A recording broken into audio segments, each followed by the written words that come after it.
সুপ্রিয় শিক্ষার্থী বন্ধুরা, যারা তোমরা মাধ্যমিক পরীক্ষা দেবে 2025 সালে, তো তোমাদের ত্রিপুরা মধ্যশিক্ষা পর্ষদ থেকে যে কোয়েশ্চেন ব্যাংক প্রকাশ করা হয়েছে, সেই কোয়েশ্চেন ব্যাংকের সঠিক উত্তর এবং একটি পূর্ণাঙ্গ বাক্যে উত্তর, সবগুলি উত্তর বলে দিচ্ছি। তোমরা অবশ্যই খাতা নিয়ে বসে পড়ো, বা কিংবা তোমাদের জেরক্স কপি যদি থাকে সেই কোয়েশ্চেন ব্যাংকের সেই প্রশ্নগুলির সঠিক উত্তর দাগিয়ে নিতে পারো, কিংবা উত্তরগুলির সঙ্গে লিখতে পারো। তো চলো শুরু করি।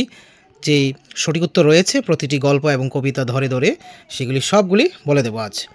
তো দেখো, তোমাদের সিলেবাস সম্বন্ধে ধারণা রয়েছে আশা করি, তো সেই সম্বন্ধে আর আলোচনা করার প্রয়োজন নেই।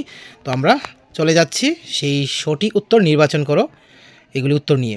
প্রথম দেখো এমসিকিউ, অন্নপূর্ণা ঐশ্বরী পাটনি থেকে, একাধিকী কুলবধূ কে বট আপনি। এখন এই কুলবধূ হলেন দেবী অন্নপূর্ণা। তারপরে আমি একে একে বলে যাচ্ছি। যে তিথিতে দেবী অন্নপূর্ণার পুজো হয়, শুক্লা অষ্টমী তিথিতে। তারপরে কুকনদ শব্দের অর্থ হচ্ছে লাল পদ্ম। 4 নম্বর প্রশ্নটির অর্থ হচ্ছে কুন্দল। তারপর 5 নম্বর উত্তরটি হচ্ছে গাঙ্গিনীর ঘাট। ঠিক আছে। তারপর হাট কবিতা থেকে, সন্ধ্যায় সেতা জলে না প্রদীপ, কোথায় জ্বলে না, উত্তরটা হচ্ছে হাটে। হাট কবিতার উৎসগ্রন্থের নাম হচ্ছে মরীচিকা। কেহ কাঁদে কেহ ঘাটে করিবাদে, উত্তরটা হচ্ছে ঘরে ফিরিবার বেলায়। নির্জন হাটে রাত্রি নামিল, একক শূন্যস্থানটি হবে কাকের ডাকে। তারপরে দূরে দূরে কতগুলি গ্রামের মাঝখানে হাট রয়েছে, উত্তরটা হবে 10-12 গানি। পরিচয় কবিতা থেকে, সেই গান শুনি, কোন গান, এখানে যৌবনের বেদনার গান, উত্তরটা হবে তরিখানা সেখানে থেমেছিল, কোথায় থেমেছিল, ঘাটে থেমেছিল। 3 নম্বরটি হচ্ছে মোর হাতে দিয়ে তারা কহিল, তারা কারা, তরুণ তরুণীরা। 4 নম্বরটি হচ্ছে পরিচয় কবিতা, কাব্যগ্রন্থের নাম হচ্ছে সিংহজ্যোতি। মোর নাম এই বলে খেত হোক, এই বলতে এখানে কবি কি বলেছেন, এই বলে আমি তোমাদেরই লোক। ঠিক আছে, ঘ নম্বর উত্তরটা হবে। এখানে আকাশ নীল, কবিতাটি মূল গ্রন্থের নাম হচ্ছে রূপসী বাংলা। পরের পেজে চলে যাচ্ছি। নীলাভ আকাশ জুড়ে ফুটে থাকে সজিনার ফুল। তারপরে কোন কবিকে কবি কঙ্কন উপাধিতে ভূষিত করা হয়, উত্তরটা হবে মুকুন্দরাম চক্রবর্তী। কাক আর কোকিলের শরীরে ধুল মিশিয়াছে, উত্তরটা হবে মেঠুপথে। লহনা হলেন ধনপতি সৌদাগরের স্ত্রী। কোকিলের ডাক শুনে চোখে তার ফুটেছিল কুয়াশা কেবল। সামান্য প্রার্থনা থেকে, চাইনে বৎসা, এখানে বৎসা শব্দের অর্থ হচ্ছে বাঘ বিতণ্ডা। দিস্তের পর দিস্তে জুড়ে শূন্যস্থানে যে শব্দটি হবে সেটা হচ্ছে যোজনার খতিয়ান। সামান্য প্রার্থনা কবিতায় কবি প্রার্থনা করেছেন, কি করেছেন, সুহার্দ। কবি চেয়েছেন এক চিলতে খড়ের চাল। কবি শোষণ হিংসার পরিবর্তে চেয়েছেন 2-1 মুঠো অন্ন। তারপরে আমরা গল্পে চলে যাচ্ছি। দস্যু কবলে থেকে, দস্যু কবলে রচনার মূল গ্রন্থের নাম কি, রাজসিংহ। চঞ্চল কুমারীর পিতৃকুল পুরোহিত হলেন অনন্ত মিশ্র। তারপর 3 নম্বরটি হচ্ছে, 4 জনের দস্যু দলের একজনের নাম হচ্ছে মানিকলাল। অনন্ত মিশ্রের উপাধি হলো মহামহোপাধ্যায়। তারপরে 5 নম্বরটি হচ্ছে, দস্যু কবলে রচনায় উল্লেখিত সানুদেশস্থিত শব্দের অর্থ হচ্ছে পর্বতের অধিকতায় অবস্থিত। নতুনদা থেকে, নতুনদা ইন্দ্রের মাসতুতো ভাই। থিয়েটারে নতুনদাকে বাজাতে হবে হারমোনিয়াম। পরের পেজে, নতুনদার গান শুনিয়ে তাকে তাড়া করেছিল কি, কুকুর।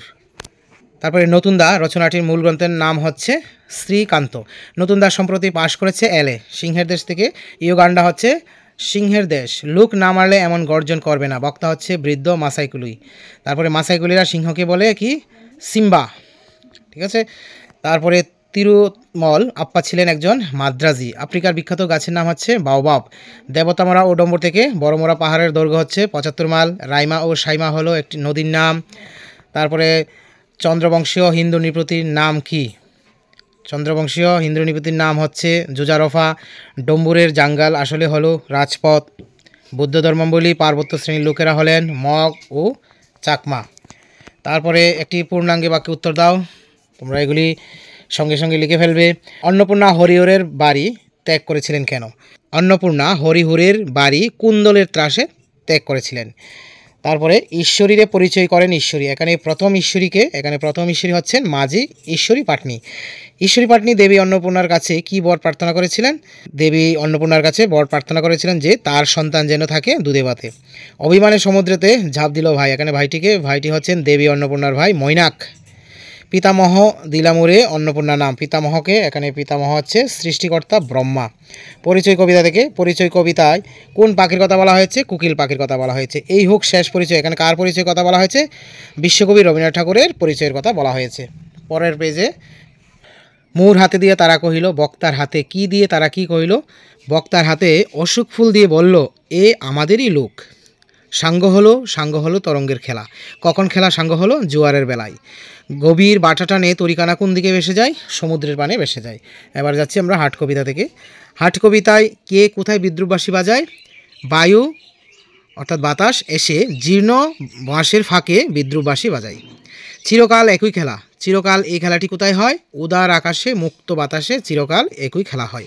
হাট কবিতায় কবি কানাকড়ি শব্দটি কী অর্থে ব্যবহার করা হয়েছে? এখানে সামান্য পরিমাণ অর্থ বোঝাতে এই শব্দটি ব্যবহার করা হয়েছে, অর্থাৎ তুচ্ছ পরিমাণ অর্থ।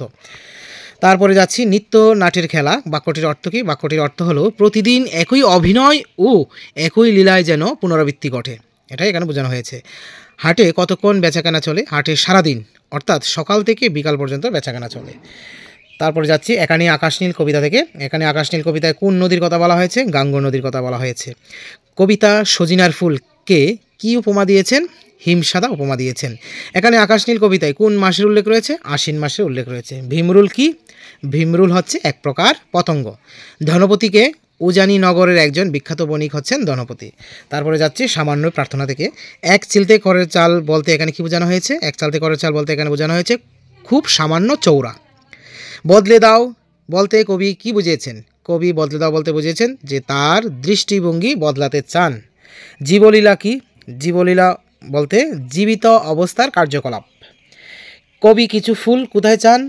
আঙ্গিনায় কিছু ফুল চান। আঙ্গিনায় মানে উঠানে। শস্ত্র শব্দটির অর্থ কী? শস্ত্র শব্দটির অর্থ হচ্ছে যা নিক্ষেপ না করে আঘাত করা হয়। ঠিক আছে। তারপর দস্যু কবলে গল্প থেকে আশ্রুপি কি? আশ্রুপি হচ্ছে স্বর্ণমুদ্রা বা মোহর। বিপদকালে যে ইতস্তত করে তার কি হয়? সে মারা যায় অথবা মৃত্যু হয়। চঞ্চল কুমারীর সখীর নাম কি? চঞ্চল কুমারীর সখীর নাম হচ্ছে নির্মল কুমারী।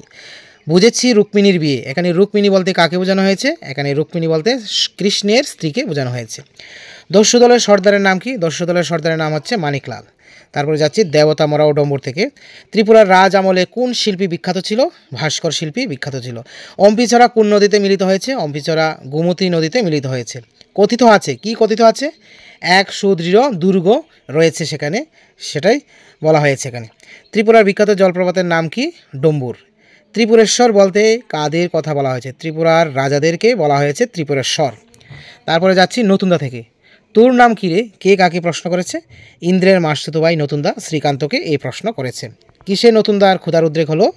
গঙ্গার রুচিকর হাওয়ায় নতুনদার ক্ষুধার উদ্রেক হলো। নতুনদা কাকে তামাক সাজাতে বলেছিল? শ্রীকান্তকে তামাক সাজাতে বলেছিল।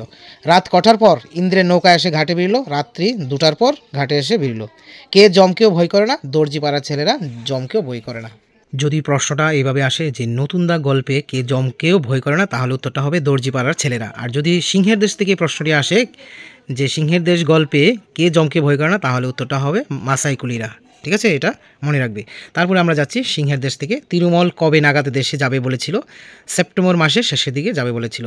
বন্দুকের রেকে কী ধরনের রাইফেল ছিল? বন্দুকের রেকে একটা 375 ম্যানলিকার রাইফেল ছিল। সিংহের দেশ গদ্যাংশে রায় কার পদবী? রায় হচ্ছে শঙ্করের পদবী। বন্দুক ছাড়া এক পাও যাওয়া যাবে না উক্তিটি কার হচ্ছে? উক্তিটি হচ্ছে কনস্ট্রাকশন ক্যাম্পের ভারপ্রাপ্ত ইঞ্জিনিয়ার সাহেব, তিনি শঙ্করকে কথা বলেছেন। সিংহের দেশ গদ্যাংশটি কোন মূল গ্রন্থ থেকে নেওয়া হয়েছে? চাঁদের পাহাড় উপন্যাস থেকে নেওয়া হয়েছে। তারপর আমরা চলে যাচ্ছি ছোট গল্প। সুবার বাবার নাম কি? সুবার বাবার নাম হচ্ছে বাণীকণ্ঠ। পঞ্জিকা মিলিয়ে কি করা হলো? একটি শুভলগ্নে সুবার বিবাহ সম্পন্ন হলো। সুবা কার জন্য পান সাজিয়ে আনতো? সুবা প্রতাপের জন্য পান সাজিয়ে আনতো। তারপরে নিরলসাতন্নী নদীটির তটবাক কিরূপ? তরুচ্ছায়া ঘন এবং উঁচু। তারপরে অকর্মণ্য লোকেরা কার প্রিয় পাত্র হয়? নিসম্পর্ক লোকদের প্রিয় পাত্র হয়। তারপরে বেড়া থেকে। বেড়া ছোট গল্পটি রচয়িতাকে মানিক বন্দ্যোপাধ্যায়ের লেখা। অনন্ত হাতির দুই ছেলের নাম কি? একজন নাম হচ্ছে গোবর্ধন, অন্যজনের নাম হচ্ছে জনার্দন। ফেলনাকে? রানীবালার ছেলে হচ্ছে ফেলনা। তারপরে রানীবালাকে? রানীবালা হচ্ছে চন্দ্রকুমারের স্ত্রীর নাম রানীবালা। এই হচ্ছে একটি সঠিক উত্তর এবং একটি পূর্ণাঙ্গ বাক্য উত্তরে সম্পূর্ণ বলে দিলাম। এরপরে আছে 2 মানের, এগুলি যদি তোমাদের প্রয়োজন হয় কমেন্ট করে জানাবে, তাহলে 2 এর উত্তরগুলি বলে দেওয়ার চেষ্টা করব। তো আশা করি তোমরা বুঝতে পেরেছো। এখানে যতগুলো 1 মানের প্রশ্ন রয়েছে সবগুলির উত্তর বলে দিয়েছি। তোমাদের পরীক্ষার জন্য এগুলি কাজে আসবে। তোমাদের যেহেতু ফাইনাল পরীক্ষা আর কয়েকদিন মাত্র রয়েছে, তো এই ভিডিওটি সকল বন্ধুদের সঙ্গে শেয়ার করে দেবে এবং একটি লাইক একটি কমেন্ট অবশ্যই করবে, আর কি কি প্রয়োজন সেটাও বলে দেবে। তো তোমাদের সকলের পরীক্ষা ভালো হোক, শুভ হোক এই কামনাই করছি। Always by the side of the students. Thank you.